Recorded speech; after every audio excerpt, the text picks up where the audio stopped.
All right, today we're going to jump right into some really powerful ideas from Brianna Wiest's book, The Mountain Is You. We're going to talk about why we get in our own way, self-sabotage, and figure out a real path to finally get over it. And it all starts with a question I bet you've asked yourself 1,000 times. Does this sound familiar? You decide, okay, this is it. I'm starting a new diet. But a couple days later, you're somehow sitting in a drive-thru. Or maybe you get this brilliant idea for a side hustle. You're all fired up. But then you just never quite find the time to actually work on it. Yeah, we've all been there. And it is so frustrating. But here's the thing. What if I told you this has nothing to do with being lazy or not having enough willpower? The book argues that the real issue is this huge internal obstacle, what she calls your mountain. And that's what's really holding you back. So, if we're going to conquer this thing, we've got to understand it first. What exactly is this mountain? Where does it even come from? Okay, so picture it like this. It's a massive collision. On one side, you've got the thing you consciously want, the goal.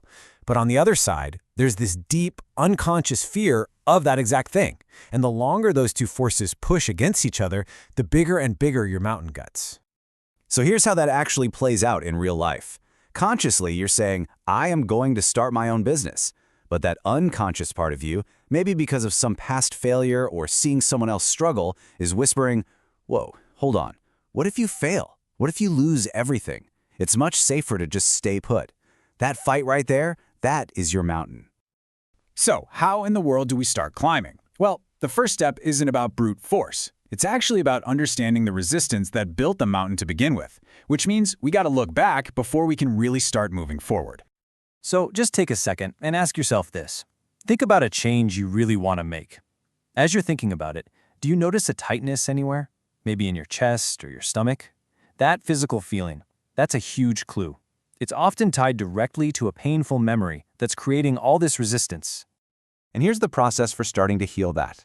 First, you just feel it. Acknowledge that tension in your body. Second, you literally ask it, where did you come from? And see what memory pops up.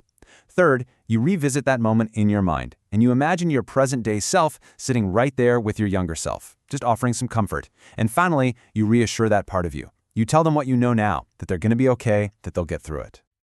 And this is why that physical part is so critical. As Wiest puts it, our emotions aren't just in our heads. When we don't process them, they get stuck. They get trapped in our bodies. So by doing this exercise, you're not just thinking about the past, you're giving your body a chance to finally let go of that trapped energy that's been keeping you stuck. Okay, so once we've started to release some of that weight from the past, it's time to build our plan for the future. And for this part, we're going to consult an expert, and that expert is you. We're going to tap into the wisdom you already have deep down inside.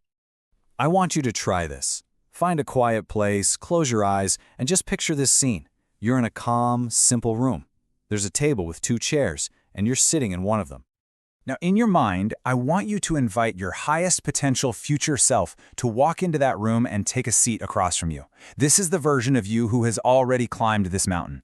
Just look at them. How do they sit? How do they talk? How do they carry themselves? Then ask them for advice. What should my next step be? And then just listen and write down whatever answers come to mind. This is an amazing way to tap into your own subconscious, which already knows the path forward. So, we've dealt with the past. We've got a plan from our future self. The last piece of the puzzle is the climb itself. It's all about taking action, but maybe not in the way you're used to.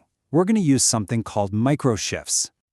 So what is a micro shift? It's an action that is so tiny, so small, it feels almost effortless. The whole point is to sneak past that feeling of overwhelm that normally triggers our self-sabotage. That discomfort you feel when you're trying something new.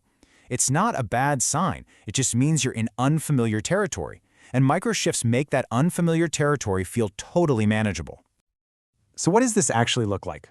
Well, instead of saying, I'm going to overhaul my entire diet, you just change one little part of one meal just once. That's it. A single tiny action that takes almost no effort. And then you do it again. And then you do another one. See, each one of these micro shifts feels like no big deal on its own, but they start to stack up. They compound over time. And before your resistance even knows what's happening, you've built this whole new pattern of behavior that takes you way beyond your old comfort zone. So, as we bring this all together, there's one last thing to remember. The real purpose of all this work, it's not just about getting to the top of the mountain, it's about who you become on the way up. I really want to leave you with this idea from the book because it's so powerful. Your mountain, it isn't just a random obstacle in your way. It's your path. It is the exact challenge that's meant to shape you into the person you're supposed to become. Reaching the summit is great, but it's temporary. The strength, the wisdom you gain on the climb, that stuff stays with you forever. So the only real question left is for you. Now that you have these tools, understanding your resistance, getting guidance from your future self, taking that one tiny first step, what mountain are you going to start climbing today?